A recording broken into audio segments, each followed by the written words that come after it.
Hello spooky bitches, welcome back to my not so cosy corner of the internet today, as we are accompanied by the loudest, most uncomfortable and most obnoxious chair to have ever graced the screens of the internet. Hello, how are we all?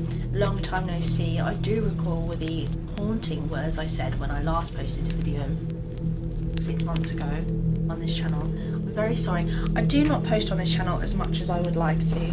I absolutely love making videos, but as I was saying before, as soon as I press that record button, literally the ability to speak and process the English language just evaporates from my brain, and I get such terrible stage fright for someone who's such an attention whore in real life.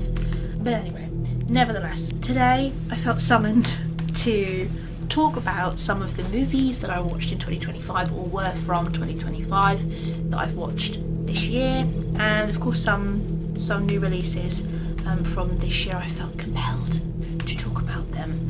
We have Lee Cronin's The Mummy, Scream 7, Bring Her Back, Weapons Keeper and Frankenstein. So without further ado,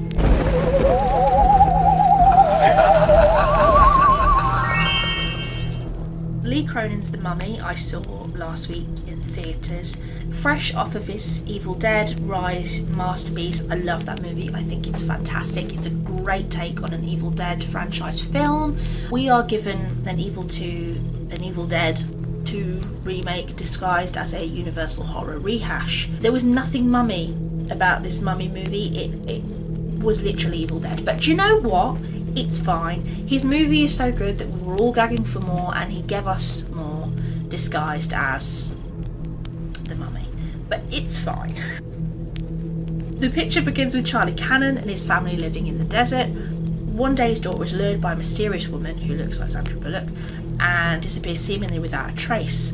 8 years later his daughter is returned to the family, but she is of course in good old Blumhouse fashion possessed by a demon. Let's talk about some things that I liked about it and some things that I'm not too fond of. Lee Cronin's colour palette, his filming techniques, his style, absolutely love. This film is watchable, enjoyable in terms of cinematography and all of those sorts of other stuff, combined with the beautiful special effects, CGI. He's really talented at intimate gore. He loves his close-ups with gore, which I love because I'm a gore pervert. Those two things combined together. The kids' performances were really great.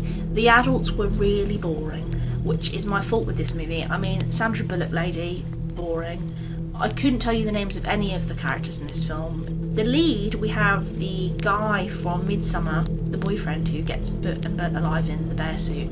He's really boring in this movie. He just looks like he doesn't want to be there. The biggest flaw with this film is he has no character arc, no development. It's all just pretty meh. But it's a Blumhouse churn out. They're just here for the gore, they're just here for the shock value, which I can appreciate and I can enjoy, especially from a director like Lee Cronin, who is clearly very talented. He gave us what we were asking for, and now the Evil Dead movie, whilst we can't have one from him. One word to describe this movie, cruelly I'm gonna say meh. 3 stars. It was enjoyable, it was a good ride, but we've seen it before. Reluctantly, let's talk about Scream 7, directed by Kevin Williamson. This film was a hot mess. We follow Sydney and her daughter Tatum as they get terrorised by their neighbour, who happens to be Ghostface, who happens to be the lady from Pitch Perfect. Again, let's talk about some things I liked and some things I didn't, because this movie wasn't all bad. We had the return of Gail, Sydney, Stu. Can I say the Iceland Kills soundtrack? Does that count? Banger of a song. This film needs to take all of the good things it can get, so it's counting. McKenna Grace's kill. I thought it was delish. What didn't I like about Scream 7? Look, I know it's a Scream movie, it's not that deep, but this is the worst one. I'm pretty sure the script was written by AI, which leads me to my talking point of why the is Stu Matcher AI. It is so lazy. If Michael Myers can survive a burning hospital, if he can survive being burnt to death, if he can survive being wrapped in bandages and then coming back to you can come up with a reason why Stu Matcher is still alive. You only got crushed by a TV. Just make it up. Literally just make it up. AI is the most millennial cringe thing you could have ever come up with. Also, it's just stupid. You think fucking Sydney's dumb enough to believe that? No, I hated it. I hated it. I hated it, and the whole sequence at the end was so corny, where everybody made like a reappearance just for the cameo of cameo's sake. No, horrible, hated.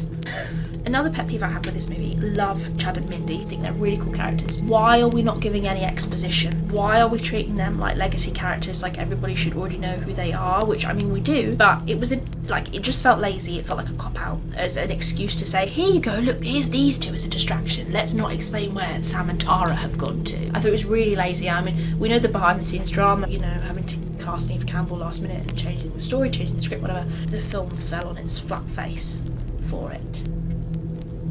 Another thing I did actually like about this movie, opening sequence, glorious, amazing, best bit about the film. If you're using AI as a plot device, it's time to cut the franchise. Bring back Freddy, I'm telling you. One word to describe this movie, lazy. 2 stars. Moving on from Kevin Williamson, let's talk about Zach Greger and Weapons. I absolutely fucking loved Barbarian when it came out, and I've been yelling and hollering about it ever since. I think it's brilliant, and it's one of the best horror movies ever made. And Weapons, I loved. A class of school children go missing in the night. Their teacher is seemingly to blame, but all is not as it seems. Things I liked, Julia Garner, absolutely marvellous. Amy Madigan, of course, she won her Oscar, very, very well deserved. Even Josh Brolin is great in this movie. This is what happens when you have a good script and a good premise and a good, do you know what I mean? Like a good direct. This is what happens when you let actors do their job. Mixed with the brilliant performances, you have some beautiful costume design. I think this is some of the best iconography we've seen in a while. I was talking about the same thing as well with Art the Clown and Ethan Hawke in Black Phone. I think it's so important when you do a horror movie, if you want it to be a staple, it has to have distinct costumes, a distinct idea, a distinct identity. And Zach Greger knows exactly who he is. And you know, he knows what his style is, he knows what he wants to do with the film, and everything, every detail is so intentional. The character design for Gladys is sensational. Like it's phenomenal. A visual treat mixed with a scrumptious performance. Love it. The highlight of this film, sound mixing. Stunning. There's one scene in particular that I absolutely loved, where Julia Garner is sitting in her car and she's drunk and she's fell asleep, and the boy's mum from the house, she comes out and she's like with the pair of scissors. Then she walks to the car and she opens the car door and she cuts there and she goes back again. It was the most tense scene I've seen in a really, really long time. He's really good at tension and suspense. It wasn't even scary, like there wasn't a big jump scare to ruin all of that tension. He just gave you the tension. We need more of that. I loved it more. The only thing I disliked in Barbarian, the changing perspective things worked really well. In Weapons, on a first watch it wasn't so bad, but after rewatching it's a bit exhausting, the flipping perspectives and stuff. I get it. It feeds into the whole disorientation of the film, but it's beginning to be repetitive.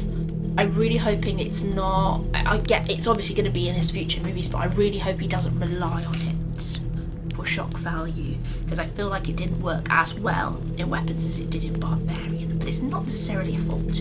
I still think this movie is absolutely brilliant. It's one of those horror movies I think will go down in history. One word: game changer. I do think a star is born in Zach Greger. He's a horror genius. Moving on, let's talk about Keeper, directed by Oscar Perkins. This film fucking traumatised me. Having an affair, a woman and her partner go to a holiday cabin but are haunted by their choices. She eats too much cake. That was literally the only way I could think to describe what this film is and what it's about. Definitely a heavy, hefty film in terms of how it makes you feel, how it leaves you feeling. Oscar Perkins, I'm not sure how I feel about him, if I'm honest. I think he relies a little bit too much on the absurd, but I loved Longlegs. The monkey was okay. The monkey's fault was Theo James. I thought he was a really boring lead. Longlegs I loved. Slow, dry, but I think he's really good at ambience, like Zach Greger is. Oscar Perkins is someone to watch out for. I always get so excited when I see he's directing a new film, because even if I don't like the look of it, I'm gonna go,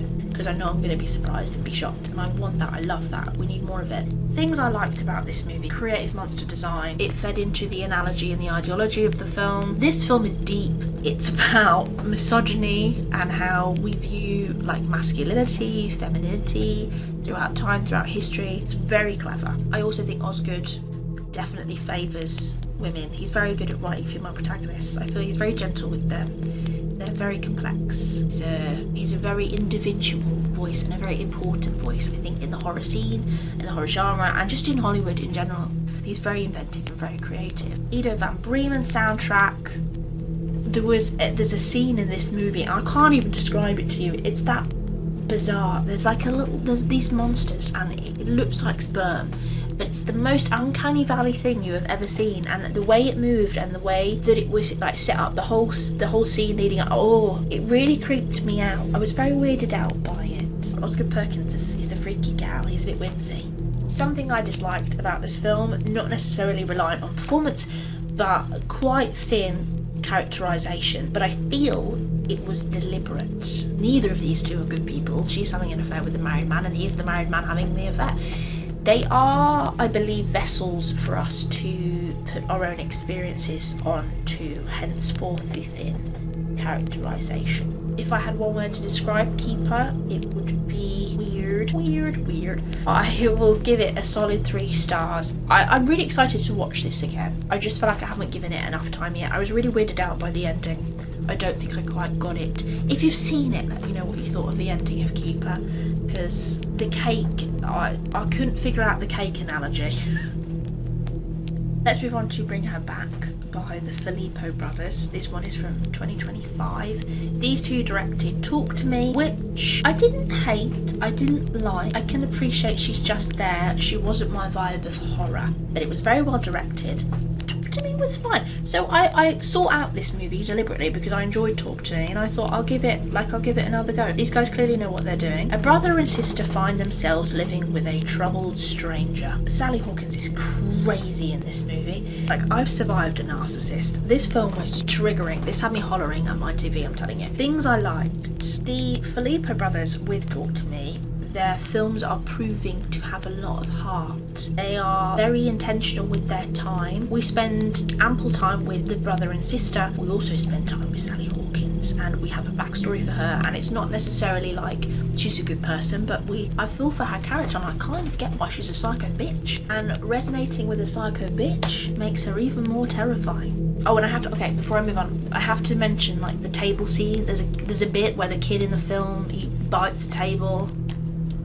Love it. Things I disliked about it. The only thing I disliked about this movie, just the premise.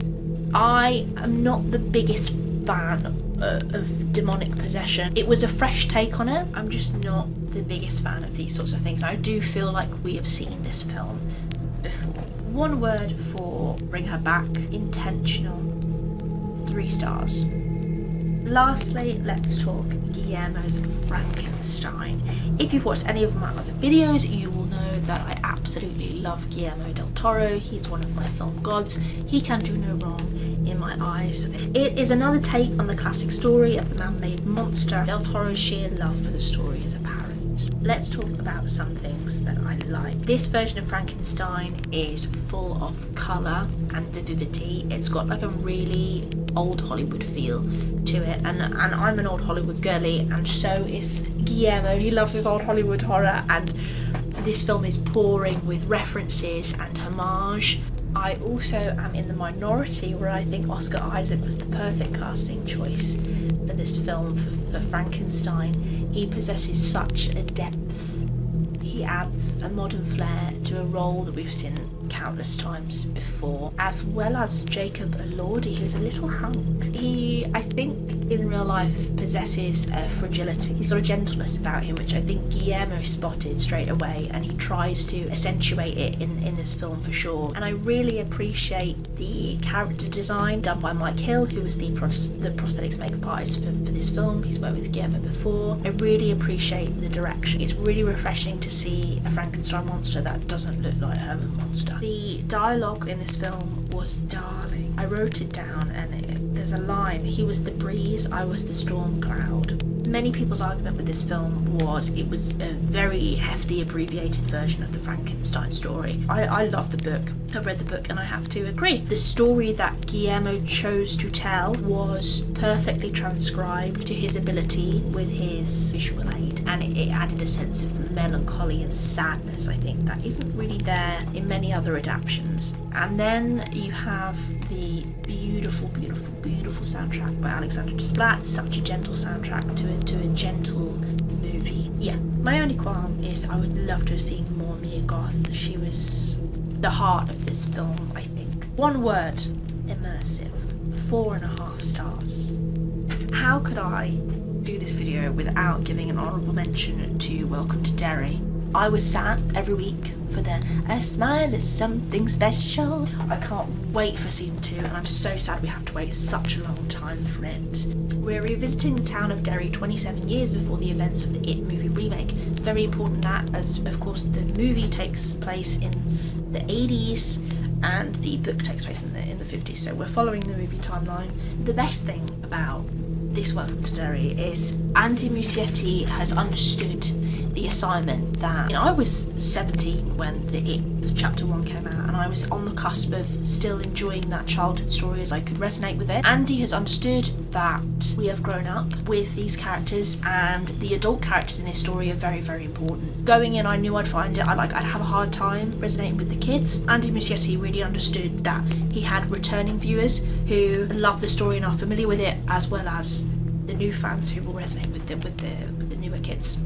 Watching this first episode, the best thing was Andy Muschietti didn't expect you to know this world already. Even though he knows we've seen these 2 movies, he spelt out this world for us. He gave us all, he's building the world of Derry again, anew, because it is again anew. We haven't seen this world before, even though we're familiar with the latter on.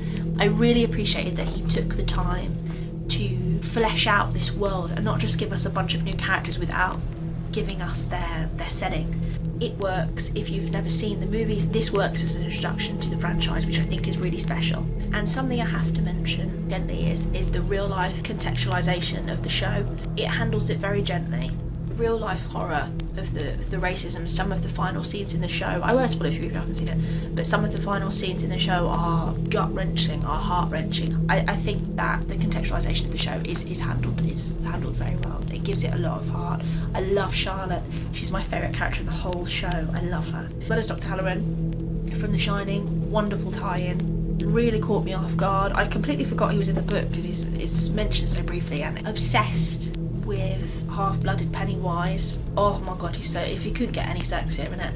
Obsessed with his origin story. It's really credible. Stephen King has approved everything going on in the show, but Andy Muschietti really cares about all of the characters, and Pennywise especially. It's so comparable to Dom Mancini, who Chucky's his baby. There's a certain appreciation that comes with fans when something is consistent and it all feels like it's a part of the same world. You spare no expense. This was the movie world. Even though it's a show, it felt just as credible and just as immersive as the movies did, and it felt so collective. The callbacks in the latter episodes gagged, girl.